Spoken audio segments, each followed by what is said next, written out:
he was like sitting on top of me at the time, and it was just like perfect. It was like this really funny moment.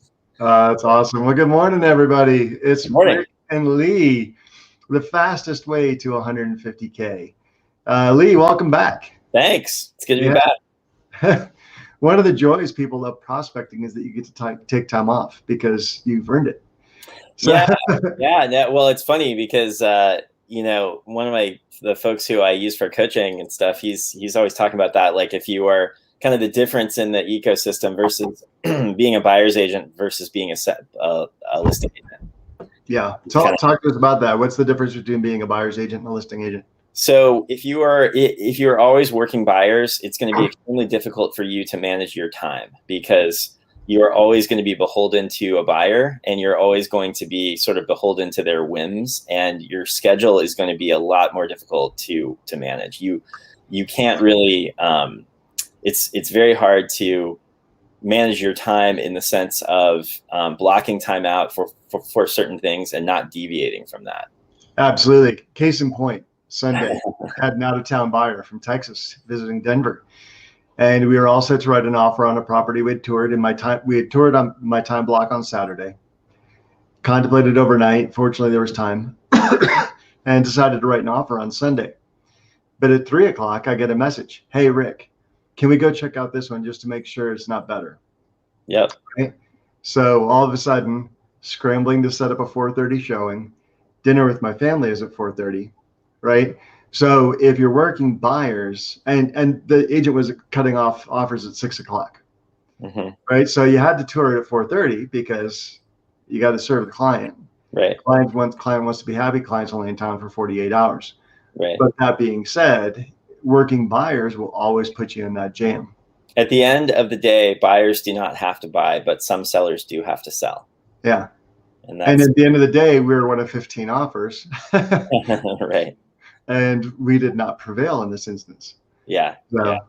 Which is a bummer because, and this is some advice to listing agents.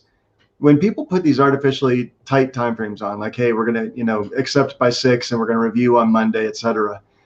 In a way, that's fun. Okay. So it's highest and best. And you're trying to provoke fear of loss and put a timetable on and be reasonable to everybody. Right. But I think it's best to say, hey, well, we're going to start reviewing at 6, but we remain open to receiving new offers. Because what if that offer comes in at 7, 7:30, 8 o'clock? Are you really doing your seller a service by cutting off offers? And on the flip side, on Monday, I wrote this particular agent 6 times saying, what do we have to do to be in first? We're wanting to win. We're in it to win it. What do we have to do to be in first? The first time he wrote me back and he said, hey, it's listed at 300, offers are around, no one's hit 315 yet. I assume that this agent wouldn't take your phone call. Right.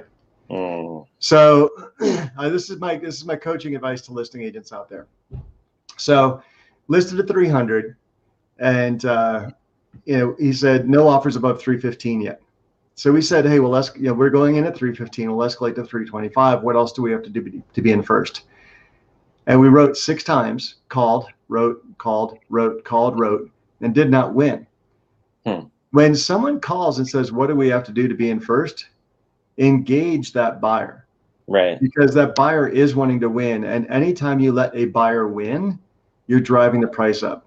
And so, if you have to engage 4 buyers, 5 buyers, 6 buyers, you should always engage your buyers until only 2 are left standing. Because you can keep driving the price up. You can keep driving the terms better for your seller. And as a listing agent, I will engage buyers for 3, 4, 5 days if I have to, because I'm trying to tease out of them what they really are willing to pay, because no one goes all in on the first offer. Right. Because nobody wants to overpay versus the market. Right. Now, if you can prove to them that somebody's within 5,000 of them or at lower price points, 1,000 of them, then they know they're paying fair market value. But nobody wants to bid against themselves. Right. So as a listing agent, I always let people know, generally speaking, how they're doing relative to the market, so that their buyers stay confident and my seller ends up getting the best deal. Right. How do you handle a bidding war as a listing agent? So that's interesting, because in that scenario that you just described, that particular listing agent did something that I would not ever do. I would never ever tell a buyer's agent that there are no offers north of a certain price. I would not do that. I think you're violating your fiduciary duty to your client. That's just my personal opinion on it. I get asked that question all the time, and I simply will not do it. I just encourage the buyer's agent to write the best offer they can, and I really don't get too into the weeds on it, because what I find, at least in my market, is when I'm listing a property that has multiple offers on it, I get that question every single time, and oftentimes I get it from multiple agents. But do you have offers, and what are they? And then I just get silence, and they want me to answer that question. And it blows my mind. I mean, it's just, it's funny. In fact, I had to call up an old friend of mine, an old colleague of mine who you, I think, have talked to at some point. But I was like, how do you respond to these? What do you do in that situation? And it's not, I just don't see that that's just, to me, that's not really serving the client well. Well, is it serving the seller, or is it serving the buyer? Because I'm going to counterpoint that. We're going to have point counterpoint. This is awesome. No, I agree with you. I agree with your reasoning, but in my opinion, that's a violation of a license law. I'll go one step further. I think that is a violation. To do what? To reveal the offers? To say yes. To say I have offers, but they're not higher than this dollar figure. Yeah, that's just my opinion. And what part of the law do you think, the license law, do you think it violates? Well, I mean, I think you have a duty to your client to try to obtain the highest price possible. So maybe there's somebody out there who was going to call, and make an offer at $350. If that listing agent is saying that there's no offers north of X amount of dollars right now, I think in my opinion, that's limiting your potential upside. I agree. It's all in how you phrase it. Right. So I agree that we're after the same goal. Right. And so I wouldn't say, hey, nobody north of 315. I coach people a different way when I'm representing the seller, because you're right. The duty is to the seller to get the best possible deal for the seller. Right. Which includes terms, which includes price, which includes closing dates, all a comprehensive package. Right. Right. And one that's actually going to close and not bounce back on the market 4 times. Right. So let's say the hypothetical $300,000 house. Right. So people are calling in, they're saying, hey, where are the offers? And, I'll tell people, they say, hey, do we have to be a list or over list? I'm like, oh, over list. Right. And then they're like, I don't even say that. I don't even say that. Well, hey, but even saying that, right, even saying over list, I'm coaching them already out of the gate that you better not come in at 280. Right. I see what you're doing there. Yeah. So I'm saying, hey, really to get our attention, you've got to be over list. That's starting the conversation off on the right foot, because I'm off. My list price is a starting price. List price is a finite term, right? And buyers really bridle at paying over list. So I'm like, hey, this is our starting price. This is our offer price. This isn't necessarily where we're going to end up. So everybody right now is coming in over list, over our starting price. Right. And so then they're like, well, how much? And I could tell you a figure right now, but if you call me back in 10 minutes, it's going to be 10 or 15 or 50,000 higher. Right? Because everybody's calling in and asking the same question. And so it's just going to keep rolling up 10,000, 10,000, 10,000, 10,000, maybe 50,000. Right? So how can I give you a finite answer? Because it's going to keep rolling higher. Right? Now, if you want to stay, how high are you willing to go? We can talk. Right? But like you said, you don't want to limit the conversation, but you do need to get people to engaged in the auction, and they need to know they're bidding against somebody else, because they will not bid against themselves. Right. So they're not going to throw down 350 if they think the next highest offer is 315. Right. And I'm not going to lie and say there's a 345, but I need them to know that the market supports the price they want to offer. And that's the ticket. How do you get the buyer's mind, their highest possible price, supported by the market in their mind? Right. Exactly. And there's different ways of doing that. Right. But I think if you don't push people in the right direction, then they're going to limit themselves, because they don't want to be the fool that overpays. Oh, sure. Exactly. And I think that, and I think things fall more on the side of that in the buyer's mind for the most part. Right. So you have to give the buyer comfort that the buyer's not a fool. Right. Exactly. And that's by with gentle coaching and appropriate wording, that's what I'm trying to do. I'm trying to reassure the buyer he's not a fool, or she's not a fool, or they're not a fool for paying 50,000 over list. Right. And we're still going to get there, you and I, different ways. Right. But if you're totally silent, I don't think you're giving the buyer enough encouragement to, and the freedom and the opportunity and the permission to bid as high as they want to. Right. And that's that's kind of the nuance of it, is you want to encourage them, you know. I mean, that's part of the, part of the process. But back to you, I mean, your whole thing of like buyer's agent versus listing agent, though, I think this is so critical. I mean, I've been seeing a lot of folks out there in the marketplace, and you have too, who are either complaining about being one of like 40 offers and not getting a property, or, complaining about how they've written, 15 offers for this one buyer and they've not gotten a deal.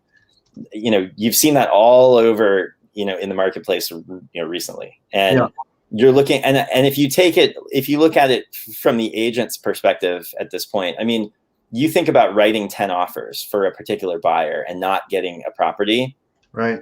And the amount of time and effort and mental anguish that, that involves. That's really what kind of gave me pause. I mean, like probably about 18 months ago, I was like, okay, well, I need to move into being a listing agent. That, that needs to be my focus. Right. And I think a lot of agents kind of struggle with that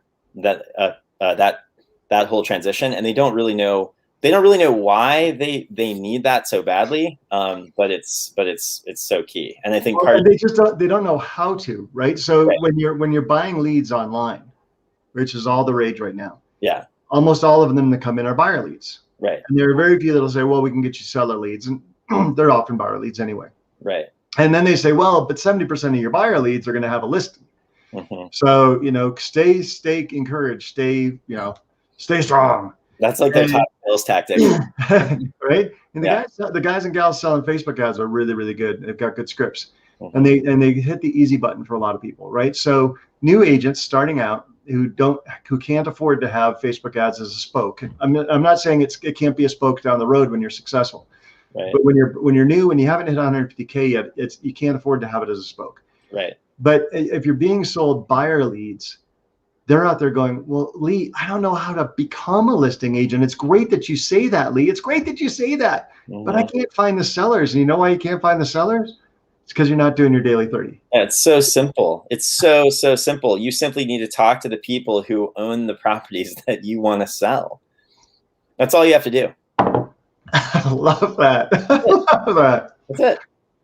It's so simple. And people get this is another thing that just drives me insane. People get so caught up in, who should I call? What lead type should I call? Should I call for sale by owners? Should I call expireds? Should I call for rent by owners? Should I call my referral partners? Should I call my sphere, my past clients, my, withdrawn, canceled? Should I call absentee owners? Should I call, and the answer is yes.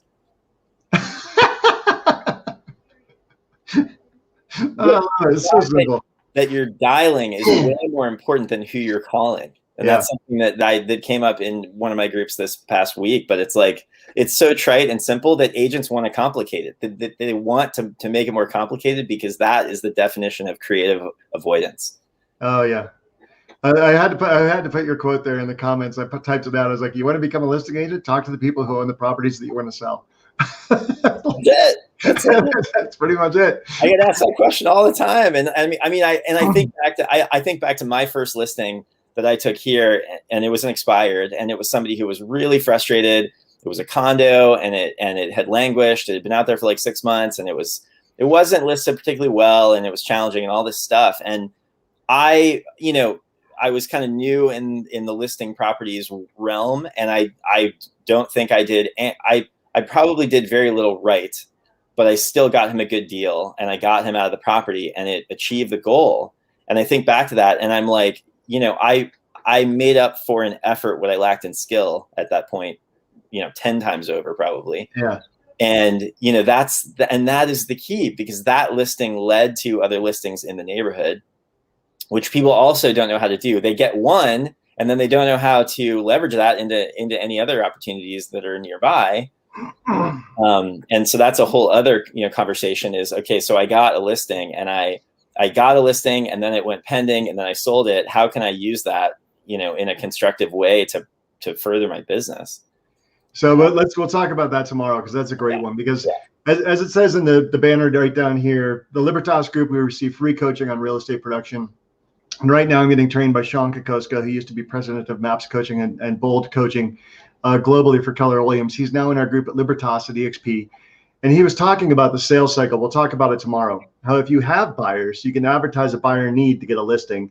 And then you can use that listing to find more buyers, and then use those buyers to advertise to find a new listing. And you make it a circle as opposed to a one and done. Right. And leveraging that circle, it sounds like you've got a great handle on it. So we're going to dive into the circle of continual lead flow tomorrow. Hey, Lee, thanks so much for your time today. God bless you. Have a great day, and go on that mission we were talking about. Sounds good. You've got a drive ahead of you. I do. All right, buddy. All right. Thanks.